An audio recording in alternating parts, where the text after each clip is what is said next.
Goeiemôre almal, welkom by Woorde en Lig se YouTube kanaal. Ek wil vra dat almal die kanaal sal subscribe, die video sal like en dit met hulle vriende en familie sal share, sodat ons elke week live kan gaan op die kanaal. Ek gaan vir die volgende 3 weke praat ek oor verhoudings. Nou die eerste verhouding wat ons vanoggend oor praat is ons verhouding met God die Vader. Baie mense vergelyk hulle aardse vaders met God en sê my aardse vader is nie getrou nie. Hoe kan ek 'n God lief hê as my aardse vader my so teleurstel? Ek wil vir jou bemoedig vanoggend. God sê in sy woord, hy het jou so lief, hy het sy enige gebore seun vir jou gegee, jy is spesiaal vir hom.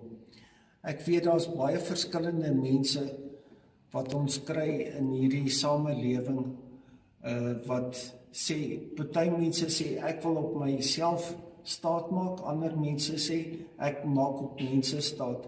Kom ons leer in kommunikasie met God, dis 'n gee en neem verhouding. God sê gee iets van jouself, hy het reeds sy beste vir jou gegee. Gee net jouself vir hom in hierdie dag en kyk wat 'n verskil gaan dit maak in jou lewe. Ek bid dat die Here jou ryklik gaan seën en bemoedig jou vir die volgende 2 weke praat ons oor verhoudings. Mag die Here vir jou 'n mooi en geseënde week gee. Dankie.